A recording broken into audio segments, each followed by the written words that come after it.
Assalamualaikum warahmatullahi wabarakatuh. Alhamdulillahirabbil alamin wassalatu wassalamu ala Rasulillah wa ala alihi wasahbihi ajma'in. Alhamdulillah, bersyukur pada Allah Subhanahu wa taala pada pagi yang berbahagia ini. Alhamdulillah kita bersama-sama lagi dalam sesi tadabbur harian setiap daripada muka surat Al-Quran. Alhamdulillah, hari ini kita telah sampai ke muka surat yang ke-19, muka surat yang ke-19, dan kita akan bersama-sama pada pagi ini di surah Al-Baqarah ayat 120 sehingga ayat 126. Ayat 100 sehingga ayat 120 sehingga ayat 126. Jadi hari ini insya-Allah moga-moga kepada sesiapa yang dapat bersama dengan kita pada pagi ini, sahabat-sahabat semua harapnya dapat membuka mushaf jika keadaan mengizinkan untuk berbuat demikian. Moga-moga kita akan mendapat lebih lagi insya-Allah, kerana kebanyakan daripada perbincangan kita ataupun tadabbur kita pada setiap hari ini akan berlegar kebanyakannya pada setengah-setengahnya pada perkataan-perkataan yang mungkin perlu kita melihat kepada ayat Quran tersebut. Jadi insya-Allah yang pertamanya saya akan bacakan ayat yang pertama daripada muka surat ini untuk mendapat keberkatan daripada Allah Subhanahu wa taala. A'udzubillahi minasyaitonirrajim. Bismillahirrahmanirrahim. Walan tarda ankal yahudu walan nasara hatta tattabi'a millatahum. Qul inna hudallahi huwal huda wala inittaba'ta ahwa'ahum ba'dallazi ja'aka minal ilmi ma laka minallahi min waliyyin wala nasir. Sadaqallahul azim. Alhamdulillah, ayat ini adalah merupakan muka surat ini adalah muka surat yang terakhir lah kalau kita katakan berkenaan dengan penceritaan tentang Bani Israel, iaitu tentang orang-orang Yahudi dan juga orang-orang Kristian.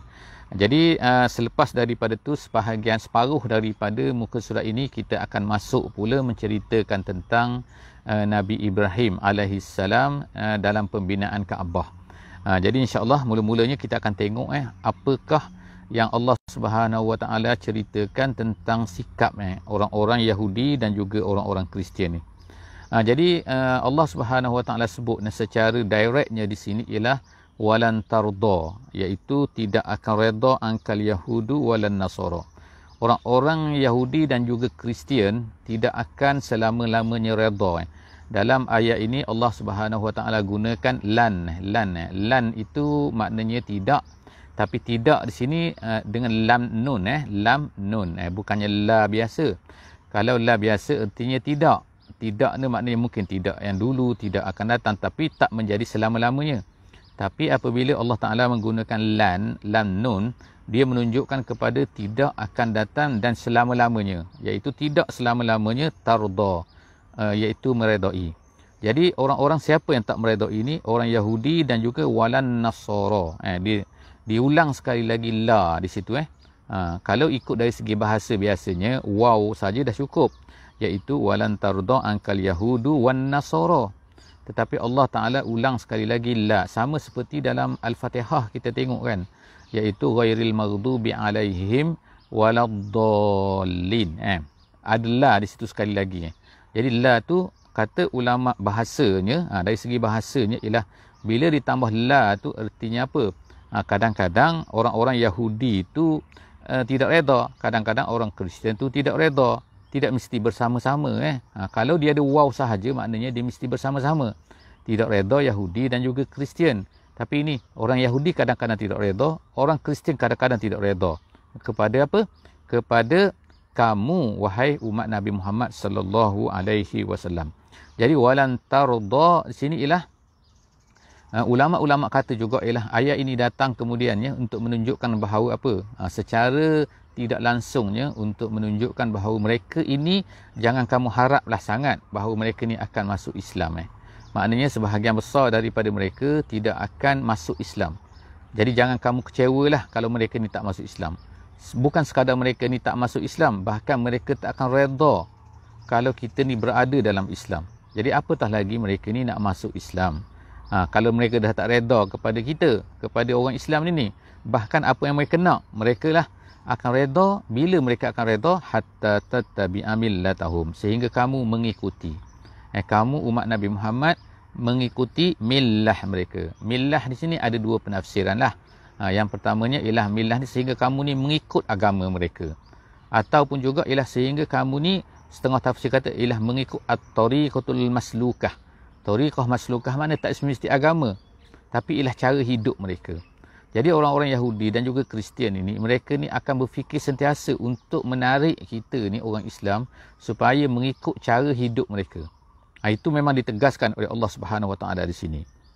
Jadi kalaulah itu keadaan mereka kan, sikap mereka, jadi Allah Subhanahu Wa Taala perintahkan kepada Nabi Muhammad selepas daripada itu, kul inna hudallahi huwal huda. Jadi Allah Taala katakan kepada mereka, sesungguhnya hudallah. Hudallah situ maknanya Islam, maknanya Islam lah, huwal huda. Huwal huda, dianya lah petunjuk. Artinya ialah Islam sajalah petunjuk. Huwal al-huda sini, kalau dalam bahasa Arabnya al situ ada alif lam. Huwal huda. Alif lam itu menunjukkan kepada nama dia alif lam lil hasri ataupun alif lam lil qasri, makna dia. Qasri ataupun hasri ni menunjukkan apa? Iaitu bahawa tidak ada dalam ajaran yang lain selain daripada Islam yang ada petunjuk. Itu maksud al-hasri ataupun al-qasri. Jadi alif lam situ bukan alif lam yang kita kata de tu, bukan. Sebab itulah bahasa Arab ni dia special. Dia special. Jadi alif lam dia tu macam-macam alif lam. Ada alif lam lil ahdi, ada alif lam lil istighraqi, ada alif lam lil qasri ataupun alif lam lil hasri. Jadi macam-macam alif lam. Jadi dalam ayat ni alif lam di situ huwal huda, artinya ialah selain daripada Islam tidak ada petunjuk.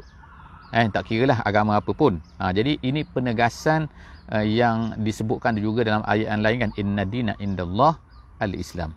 Kemudian wala ini taba'ta hawa'ahum. Jadi Allah SWT kemudian berkata, kalaulah kamu mengikut jejak langkah hawa nafsu mereka kan. Ini andaian sahaja, bukannya kamu akan ikut, mustahil. Nabi Muhammad akan ikut tapi ini andaian. Nama dia fardon dalam bahasa Arab.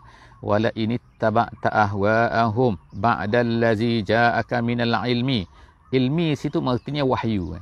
Iaitu kalaulah kamu ikut mereka, kamu ikutlah cara hidup mereka selepas daripada kamu dah dapat wahyu ataupun dapat Islam, al-wahyu minal ilmi situ wahyu ataupun al-Islam. Kalau kita orang yang bukan nabi ni adalah al-Islam lah. Jadi apabila dah dapat Islam, tiba-tiba kita masih lagi mengikut cara hidup mereka, millah mereka, Allah Subhanahu Wa Taala berkata, malaka minallahi min waliyyin wala nasir. Maka Allah Ta'ala tidak akan menjadi wali dan juga menjadi nasir kepada kamu. Menjadi wali artinya apa? Walinya itu yang akan menjaga kamu. Makna Allah tak nak menjaga kamu dah. Biarkanlah kamu. Dan nasir itu maknanya yang boleh menghalang ataupun boleh menegah kamu daripada terkena azabnya. Jadi erti sini Allah Subhanahu Wa Ta'ala tak nak lagi akan menjadi nasir dan juga menjadi wali kepada kamu jika sekiranya kamu ini mengikut selain daripada Islam. Ataupun kamu dah jadi Islam tapi kamu masih lagi ikut kepada millah orang-orang Yahudi ataupun orang-orang Kristian ni. So sangat dahsyatlah di sini kan penegasan Allah Subhanahu Wa Taala beritahu kepada kita, amaran kepada kita. Allah Taala tak nak jadi wali, tak nak jadi nasir lagi kepada kita kalau kita ikut mereka. Seterusnya ialah ayat 121. Allah Subhanahu Wa Taala kata, allazina atainahumul kitab yatlunahu haqqa tilawatih. Allazina atainahumul kitab, orang-orang yang telah diberikan kepada mereka kitab, iaitu maknanya orang Kristian lah ataupun Yahudi kalau maksud di sini. Jadi maksud di sini ayat ini dikatakan dalam satu riwayat diturunkan kepada satu kumpulan daripada orang-orang yang datang daripada Habasyah. Mereka ni Kristian. Kemudian bila mereka datang kepada Nabi, mereka masuk Islam. Jadi mereka ni telah terima Islam. Sebab itulah Allah Ta'ala sebut ini orang-orang yang telah kami berikan kitab kepada mereka, iaitu Al-Injil. Kemudian mereka itu yatlunahu haqqa tilawatih. Mereka membaca Injil itu dengan sebenar-benar bacaan. Dengan sebenar-benar bacaan tu maksudnya ialah mereka telah ikut betul-betul apa yang disebutkan dalam kitab Injil. Ada disebutkan tentang Nabi Muhammad sallallahu alaihi wasallam, kedatangan Nabi sallallahu alaihi wasallam. Jadi mereka baca betul-betul, jadi haqqa tilawati. Allah sebut sini haqqa tilawati, artinya ialah sebagaimana kata Ibnu Mas'ud berkata maksud haqqa tilawati, benar-benar membaca, bukan membaca. Tilawah ni bukan hanya membaca.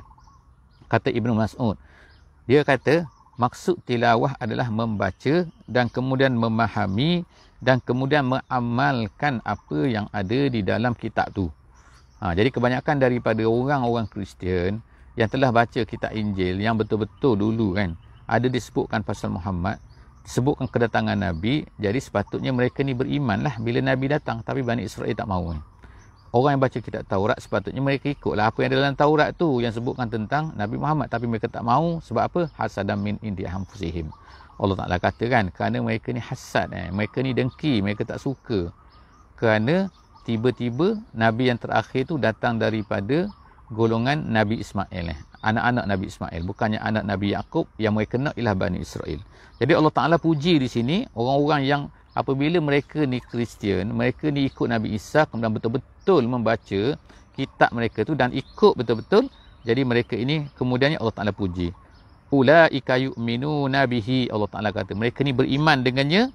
Wa man yakfur bihi fa ulaika humul khasirun. Tapi Allah Ta'ala kata kalau sesiapa yang kufur, yang kufur ni maksudnya apa? Iaitu yang mengubah kitab Taurat tu ataupun mengubah kitab Injil tu. Jadi wa man yakfur bihi, siapa-siapa yang kufur dengannya, iaitu yang mengubah-ubah kitab mereka tu, faulaika humul khasirun, mereka itu adalah orang yang rugi. Maksud rugi sini ialah orang yang kekal dalam neraka nantinya. Kemudian seterusnya Allah Subhanahu Wa Taala dalam ayat ni dikira ayat yang terakhir lah, menceritakan tentang Bani Israel. Allah Taala kata, ya Bani Israel uzkuru ni'mati allati an'amtu alaikum wa anni faddaltukum alal alamin. Wahai Bani Israel, wahai Bani Israel, dulu masa mula-mula menyebutkan tentang nikmat-nikmat yang Allah Ta'ala nak beri kepada Bani Israel pun, Allah Ta'ala sebutkan perkara yang sama kan. Jadi seolah-olahnya makna dimulakan dengan tentang kelebihan Allah Ta'ala yang Allah Ta'ala nak beri kepada Bani Israel daripada ke atas umat-umat yang lain sebelum daripada tu. Jadi sekarang ni Allah Ta'ala mulakan dengan ya Bani Israel, kemudian sekarang ni Allah Ta'ala tutup juga dengan ya Bani Israel, dan sebutkan juga bahawa Allah Ta'ala beri kemuliaan kepada mereka dengan memberikan ramai rasul-rasul kepada mereka dengan macam-macam perkara, nikmat yang banyak kepada mereka kan. Tapi akhirnya mereka ni tak boleh pakai dah. Mereka ni dah lari, mereka ni ta'annud, mereka ni degil, mereka bunuh nabi-nabi mereka dan macam-macam sekali. Jadi sekarang ni dah sudahlah kan. Jadi Allah Ta'ala tutup sekarang ni cerita tentang Bani Israel dengan perkara perkataan yang hampir sama, iaitu apa? Ya Bani Israel, wahai Bani Israel, uzkuru, ingatlah nikmat-nikmatku yang kita dah bincang kita katakan lebih daripada 17 lah kan. Uzkuru ni'mati allati an'amtu alaikum, ingatlah nikmat-nikmat yang aku dah beri banyak kepada kamu semua. Wa anni faddaltukum alal alamin, dan aku telah beri kamu ni naik kan, aku angkatkan kamu, beri kelebihan kepada kamu alal alamin, ke atas orang-orang lain di atas dunia pada masa tersebutlah, pada masa mereka kan, bukan masa Nabi Muhammad, bukan sekarang, bukanlah kan tapi orang-orang Kristian, orang Yahudi sekarang ni, sampai sekarang mereka mengatakan oh mereka ni orang yang paling hebat lah. Jadi sebab tu orang lain-lain ni tak guna, semua orang lain ni boleh diperbodoh dan sebagainya lah. Itu anggapan orang Yahudi lah. Allah Ta'ala kata memang betul dulu memang Allah Ta'ala angkat mereka, tapi sekarang sudah tidaklah. Mereka dah datang nak beriman dengan Nabi Muhammad, sudahlah selesailah tugas mereka. Allah Ta'ala sekarang ni beri tugas ni kepada umat Nabi Muhammad sallallahu alaihi wasallam, beri kemuliaan kepada umat Nabi Muhammad sallallahu alaihi wasallam. Kuntum khaira ummatin ukhrijat linnas, kamu adalah sebaik-baik umat, Allah Ta'ala kata, iaitu umat Nabi Muhammad sallallahu alaihi wasallam sebaik-baik umat. Bani Israel sudahlah. Jadi Allah SWT sebut selepas daripada tu wattaqu, Allah Ta'ala ingatkan lagi lah kan. Allah Ta'ala dah beri dah kelebihan banyak, Allah Ta'ala dah beri dah nabi-nabi yang ramai, Allah Ta'ala dah angkat mereka itu menjadi satu umat yang hebat dulunya. Wattaqu, oleh kerana itu takutlah kamu, takutlah yauman la tajzi nafsun an nafsin syai'a, hari yang mana seseorang tidak boleh tolong orang lain. La tajzi la tughni, makna dia iaitu takutlah kamu pada hari kiamat lah, di mana hari kiamat ni Allah Ta'ala sebut yang pertama sekali ialah seorang tak boleh tolong orang lain.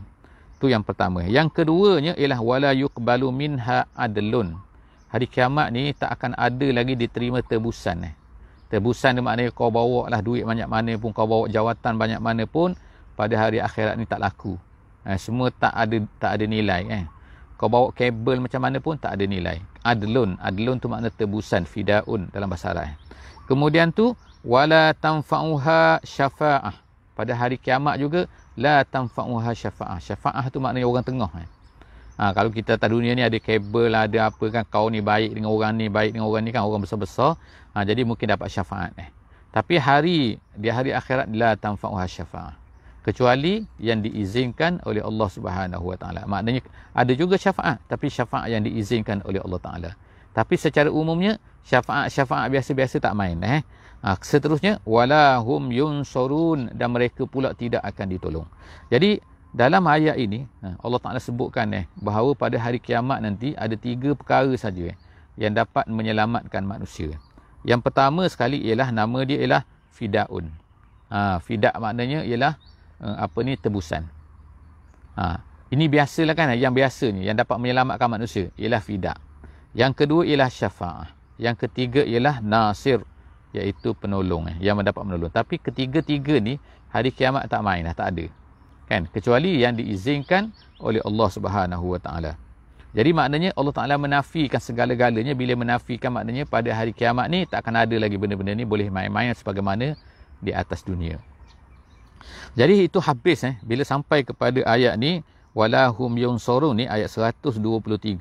Jadi tamatlah cerita tentang Bani Israel. Cerita kelebihan nikmat yang Allah Taala beri kepada Bani Israel. Sekarang ni Allah Subhanahu Wa Taala balik kita, membawa kita ni kepada kisah Nabi Ibrahim AS. Jadi Nabi Ibrahim ni, dia ni adalah bukannya Bani Israel. Dia adalah bapa kepada Al-Anbiya.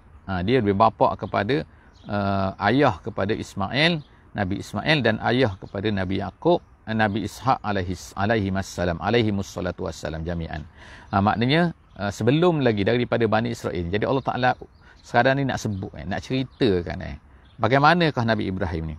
Jadi kehebatan Nabi Ibrahim ni memang diterimalah oleh semua sekali agama-agama kitab atas dunia ni kan. Sama ada Islam ke, Kristian ke, ataupun Yahudinya, Nabi Ibrahim adalah bapa kepada Nabi-Nabi. Dan kita pun bila kita baca tahiyat kita ada di belakang tu nama dia apa? Nama dia salawat Ibrahimiyah kita panggilkan. Jadi salawat Ibrahimiyah itu untuk mengenanglah bahawa Nabi Ibrahim ni memang hebat. Dan Allah Ta'ala telah menjadikan dia ni sebagai imam, sebagaimana yang akan kita sebut dalam ayat ni. Jadi seterusnya Allah Ta'ala kata wa izibtala Ibrahima rabbuhu.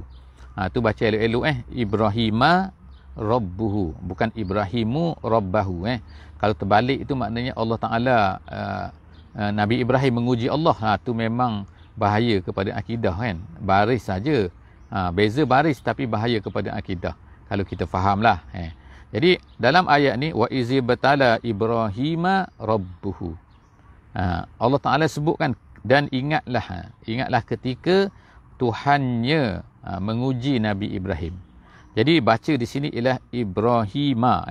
Tapi ada juga dalam satu qiraat lain untuk di sini dia baca Ibrahama gitu. Ibrahama, bukan Ibrahima, Ibrahama. Jadi itu nama kepada Nabi Ibrahim. Allah Ta'ala telah uji Nabi Ibrahim ni bikalimatin, dengan beberapa kalimah. Apa maksud beberapa kalimah di sini? Jadi sebelum daripada Nabi Ibrahim ni diberi tugas ni dengan Rasul dan sebagainya ni, maka Allah Ta'ala sebelum daripada tu uji dulu Nabi Ibrahim. Jadi Nabi Ibrahim ni diuji dengan apa? Diuji dengan kalimat. Kalimat, apa maksud kalimat sini? Ada beberapa pendapat lah. Yang pertama yang masyhurnya ialah maksud dengan kalimat di sini ialah beberapa suruhan dan beberapa larangan. Jadi Allah Ta'ala telah beri kepada dia, tak sebutkan secara jelas tapi larangan dan juga suruhan. Jadi sebab itulah larangan dan suruhan adalah merupakan ikhtibar daripada Allah Subhanahu Wa Ta'ala. Ikhtibar maknanya ujian, maknanya adalah Allah Ta'ala bila dia nak uji hamba-hambanya, maka dia akan uji dengan ujian-ujian, suruhan dan juga larangan. Jadi ada lagi ujian lain. Kita kata ujian seperti bala ke, ujian daripada dengan apa perkara yang susah ke dan sebagainya, kemiskinan, kesakitan, dan itu pun ujian juga. Tapi ujian yang lebih besar lagi ialah ujian suruhan dan juga larangan. Allah Ta'ala nak tengok kan, kita laksana ataupun tidak, kita jauhi ataupun tidak. Kalau Allah Ta'ala melarang kita, itu adalah dinamakan sebagai ibtilak juga. Jadi Nabi Ibrahim, Allah Ta'ala uji dia dengan perkara-perkara ni, iaitu bikalimatin. Itu satu pendapat lah. Pendapat yang kedua ada mengatakan ialah maksud sini ialah manasikul haji, maksud dia, iaitu haji itu sendiri, perbuatan haji, pelaksanaan haji. Ada juga pendapat yang ketiga mengatakan ialah dengan perkara-perkara fitrah. Perkara fitrah ni maknanya seperti contohnya lah kan, disuruh potong kuku, disuruh berkomo-komo, disuruh istinsyak, disuruh bersiwak dan juga lain-lain lagi.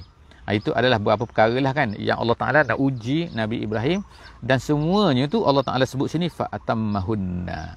Fa'atammahunna artinya dia tak sama dengan fa'ala, dia tak sama. Kalau kita kata fa'alahunna, tak. Fa'alahunna artinya dia buat. Tapi bila fa'atammahunna artinya ialah buat dengan segera dan dia buat dengan paling sempurna. Maknanya Nabi Ibrahim ni, bila Allah Ta'ala suruh dia, test dia, uji dia, dia telah buat perkara-perkara ni semua dengan cantik, dengan cepat. Jadi sebab itulah Allah Ta'ala sebut ni fa'atammahunna. Dia tak guna fa'alahunna. Jadi seterusnya apabila dia buat macam tu, apabila dia berjaya tu, Allah Ta'ala pun berkatalah kepada dia, qala inni ja'iluka lin-nasi imama. Allah Ta'ala kata, oleh itu aku jadikan kamu wahai Ibrahim sebagai imam, sebagai imam kepada manusia. Imam ni maksudnya ialah qudwah, maksudnya iaitu qudwah dalam apa? Qudwah di dalam agama. Jadi oleh kerana itulah maka sebutan Nabi Ibrahim sampailah sekarang ni.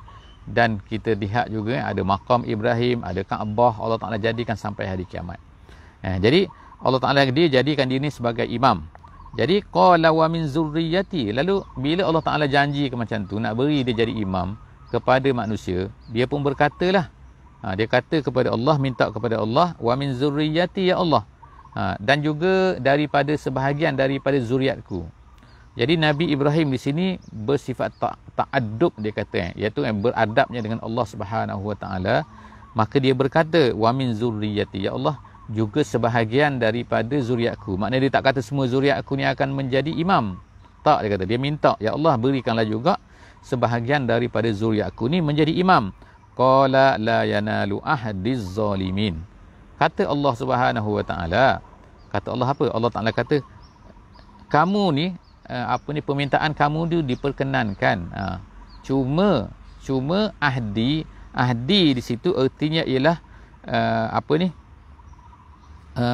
imamah tadi tu, janjiku tadi tu tak akan sampai. La yanalu ahdi az-zalimin. Az-zalimin tu dalam bahasa Arabnya maf'ul. Jadi ahdi tu ialah fa'il. Jadi ahdi, janjiku tidak akan sampai kepada orang-orang zalim. Artinya apa? Artinya maknanya Allah Ta'ala tak akan beri imamah ini kepada orang-orang yang zalim. Apa maksud zalim sini? Zalim tu iaitu orang-orang yang tidak melaksanakan perintah Allah Subhanahu Wa Ta'ala lah. Bukan zalim ni buat zalim pada orang. Sebab orang-orang yang kufur pun adalah orang yang zalim. Jadi maksud zalim di sini adalah orang-orang yang kafir, yang ingkar kepada Allah Subhanahu Wa Ta'ala. Dia tak akan dapat menjadi imamah ini. Wa iz ja'alnal baita masabatan linnas. Dan ingatlah juga seterusnya, Allah Subhanahu Wa Taala telah menjadikan al-baita ni. Allah Taala kata, dan ingatlah ketika kami jadikan al-baita tu maksudnya ialah Kaabah ataupun Makkah tu sendiri sebagai masabah. Masabah ni erti ialah sebagai tempat kembali. Itu masabah. Tempat kembali ni macam mana? Setengah ulama sebut iaitu orang tertumpu ke situ. Ada setengah ulama kata memberi juga makna masabah di sini ialah bila orang pergi ke situ, maka akan dia teringat nak datang semula ke Kaabah ni, kepada Makkah ni. Jadi sebab itulah nama dia masabatan. Masabatan artinya tempat nak kembali semula kan. Linnas, tempat tumpuan, tempat nak pergi ke tempat tu oleh semua manusia. Wa amnan, dan kemudian Mekah tu Allah Ta'ala jadikan sebagai amnan, sebagai tempat yang aman. Kalau dulu orang-orang Arab ni bergaduh kan, tapi bila mereka kan sampai ke Makkah ni kan, masuk saja dalam Makkah tu, maka pada ketika tu kalau seorang pun melihat pembunuh ayah dia, ni disebutkanlah dalam buku-buku tafsir, dia kata kalau dia jumpa pembunuh ayah dia pun dia tak akan sentuh. Sebab apa? Aman orang yang berada di dalam tanah haram ni. Jadi itu adalah kurniaan Allah Subhanahu Wa Taala. Kemudian Allah Taala kata wattakhizu mim maqami Ibrahim musalla. Kemudian Allah Taala kata dan ambillah, ittakhizu tu maknanya fi'il amar, suruhan. Dan ambillah daripada maqam Ibrahim itu sebagai mim maqami Ibrahim musalla, sebagai tempat sembahyang. Tempat sembahyang tu maksudnya ialah menjadikan bahagian belakang daripada, bukannya sembahyang di maqam Ibrahim tu, tapi makna menghadap ke Kaabah daripada belakang tu itu di maqam Ibrahim tu ialah tempat berdirinya Nabi Ibrahim tu. Dia ada tapak kaki di situ, tempat Nabi Ibrahim berdiri semasa dia nak bina Kaabah dulu dengan Nabi Ismail. Jadi tempat tu, tempat berdiri dia tu, asalnya tempat berdiri tu tepi Kaabah.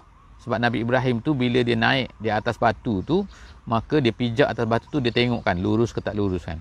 Jadi asalnya tempat tu adalah tepi Kaabah tu. Tapi di zaman Sayyidina Umar diriwayatkan maka dialih dengan persetujuan daripada sahabat-sahabat yang lain, dialihkan batu tu jauh sikit daripada Kaabah di tempat sekarang ni lah kan yang kita tahu kan. Nama dia Maqam Ibrahim. Jadi Allah Subhanahu Wa Taala sebut sini, maka jadikanlah kamu Maqam Ibrahim itu sebagai tempat kamu untuk menjadi tempat sembahyang selepas daripada tawaf. Jadi selepas daripada tawaf, sunat kita ni sembahyang di belakang Maqam Ibrahim tu. Di belakang tu tak mesti dekat jauh pun okey ya, boleh, tak ada masalah kan. 2 rakaat situ. Itu yang dibuat oleh Nabi kita sallallahu alaihi wasallam. Kemudian Allah Subhanahu Wa Taala kata wa ahidna ila Ibrahim wa Ismail an tahhira baiti. Ahidna situ ialah amarna. Kami suruh, kami minta, kami arahkan kepada Ibrahim dan juga Ismail supaya kedua-dua ni mentahhira. Tahhira tu membersihkan. Membersihkan daripada apa? Membersihkan daripada berhala-berhala, sama ada berhala di dalam diri ataupun berhala yang nampak, batu-batu tu. Jadi Allah perintahkan kepada Nabi Ibrahim dan juga Nabi Ismail, bersihkan, tak nak baitiya lit-taifina wal akifina. Rumah ni, rumah aku ni, Allah Taala katakan iaitu rumah Allah, Baitullah kita panggil, untuk orang-orang bersih, hendaklah bersih daripada taif. Untuk orang taif, taif ni orang yang bertawaf, dan kemudian akifin, orang-orang yang berada di sana, mukim maksudnya, orang yang berada di sana untuk beribadat ataupun untuk belajar ilmu dan sebagainya, itu akifin. Warruka'is sujud, dan juga orang-orang yang nak rokok dan juga nak sujud. Maknanya tempat ni adalah bersih. Barulah, sebab itulah diriwayatkan Nabi sallallahu alaihi wasallam tak buat haji, bukan tak buat umrah, tak buat haji, sehinggalah dibersihkan semua sekali daripada berhala-berhala semua kan. Lepas tu barulah Nabi buat haji di situ, dan tak benarkan lagi orang-orang kafir musyrik ni buat haji selepas daripada tahun yang ke-9 tu. Kemudian Allah Taala sebut sini wa iz qala Ibrahim rabbi ja'al hadza baladan amina. Jadi kemudian tu Nabi Ibrahim pun berdoalah kepada Allah. Dia kata apa? Rabbi ja'al, ya Allah, ya Allah, dia kata Tuhanku, jadikanlah hazal makan, maksudnya tempat ini, jadikanlah tempat ini ni, iaitu Makkah ni, baladan amina, tempat yang aman. Jadi kita dah sebut tadi cerita pasal aman ni, Allah Taala dah janji dah kepada Nabi Ibrahim. Kemudian Nabi Ibrahim minta lagi, warzuq ahlahu minas samarat, dan berikanlah rezeki kepada penduduk-penduduknya, orang yang berada di sana, orang yang masuk ke sana, orang yang datang ke sana, minas samarat, daripada buah-buahan. Jadi ada satu riwayat seperti yang disebutkan oleh dalam tafsir Jalalain, dia kata atas doa Nabi Ibrahim ini, maka Allah Subhanahu Wa Taala telah pindahkan satu tempat daripada Syam. Syam ni kira tempat yang kita panggil subur lah, iaitu banyak pokok, banyak tanaman dan sebagainya kan. Lalu Allah Taala pindahkan ke satu tempat berhampiran dengan Mekah, iaitu nama dia Taif. Jadi kata tafsir Jalalain, Taif tu adalah satu tempat yang berasalnya daripada negeri Syam, lalu dipindahkan di situ. Jadi sebab itulah berbeza di antara Taif dan Mekah.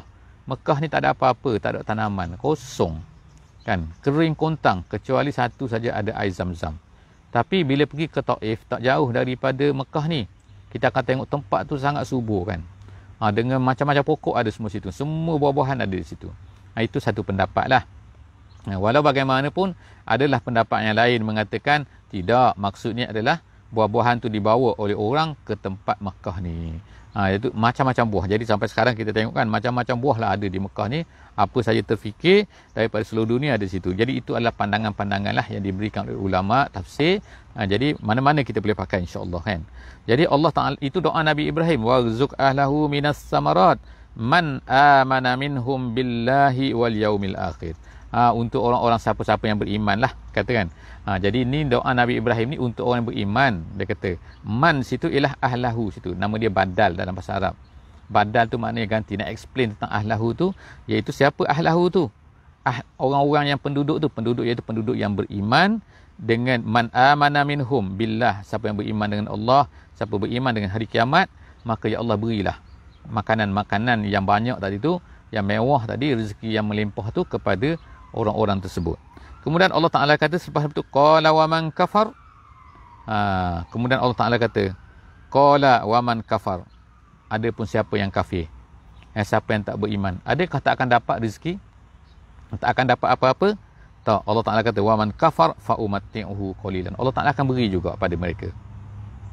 Ahli tafsir sebutkan di sini bahawa orang-orang yang kafir ni, sebahagian daripada mereka kemungkinan mereka ni baik di dunia ni. Mereka kafir tapi mereka baik di dunia. Jadi Allah Subhanahu Wa Taala memberi balasan kebaikan mereka ni di atas dunia ni dengan mendapat terus balasan di dunia. Maknanya Allah Taala beri kemudahan kepada mereka. Jadi kalau kita tengoklah kan, ada setengah mungkin orang-orang kafir ni dia ni baik dan dia hidup senang, hidup mudah kan, rezeki dia murah mungkin. Jadi itu adalah Allah Taala kata fa umatti'uhu qalilan. Allah Taala beri kepada mereka ni dengan benda yang sedikit lah, iaitu rezeki yang sedikit semasa di dunia. Sebab apa? Sebab di akhirat mereka dah nanti mereka tak dapat dah. Mereka zero akhirat nanti kan. Sebab apa? Mereka kufur. Jadi Allah Ta'ala beri kesenangan kepada mereka sebentar semasa di atas dunia ni kerana baiknya mereka di atas dunia ni. Kemudian summattarruhu. Kemudian selepas daripada tu Allah Ta'ala kata ittarruhu. Ittarruhu maknanya bawa mereka, paksa mereka kan, heret mereka ila azabin nar, di hari akhirat tu ke dalam azab neraka, ke dalam azab. Jadi maknanya orang-orang kafir ni tak akan selamat jugalah di hari akhirat walaupun dia baik. Walaupun kita tengok Abu Talib tu baik kan, dia tolong Nabi dan sebagainya, tapi oleh kerana dia kufur maka tak dapatlah apa-apa kan. Jadi Allah Ta'ala mungkin beri kebaikan semasa mereka ni berada di atas dunia, yang kita lihatlah pada hari ini orang-orang yang menderma ke dan sebagainya kan daripada orang kafir. Allah Ta'ala mungkin beri sedikitlah kesenangan kepada dia, fa umatti'uhu qalila, tapi di hari akhirat mereka tak akan dapat apa-apa. Summattarruhu ila azabin nar wa bi'sal masir, dan itulah seburuk-buruk tempat kembali. Jadi setakat itulah saja muka surat kita pada hari ini, iaitu muka surat yang ke-19. InsyaAllah jumpa lagi dalam muka surat yang seterusnya, iaitu muka surat 20 di sesi yang seterusnya. Wallahu a'lam bissawab. Wassalamualaikum warahmatullahi